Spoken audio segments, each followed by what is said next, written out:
التعليم منظومة تصنع المستقبل، مستقبل الأفراد ومستقبل الوطن.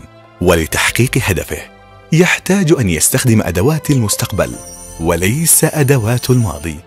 مشروع IELS Intelligent Education Life System تعليم ذكي يسهل مهمة كل أطراف منظومة التعليم في قطر. البداية من المجلس الأعلى للتعليم.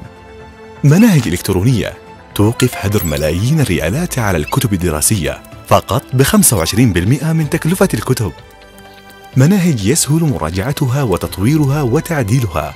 مراقبة شاملة ودقيقة عن بعد للعملية التعليمية.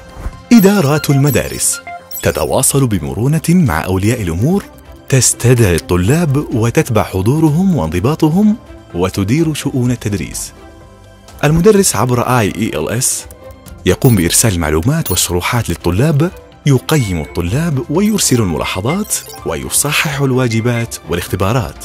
والطالب يتواصل مع المدرس ومع زملائه، يحضر بسهولة مع أي مدرس من أي مدرسة ويتعلم باستمتاع بدون ملل. وأخيراً ولي الأمر بكل بساطة يتابع الدرجات والتقييمات، الحضور والانصراف، يتواصل مع المعلمين والإدارة ويسدد رسوم المدرسة. إحنا ما نتكلم عن طموحات وأفكار، نتكلم عن حقائق، عن مستقبل التعليم في قطر. مستقبل يبدأ الآن مع مشروع IELS.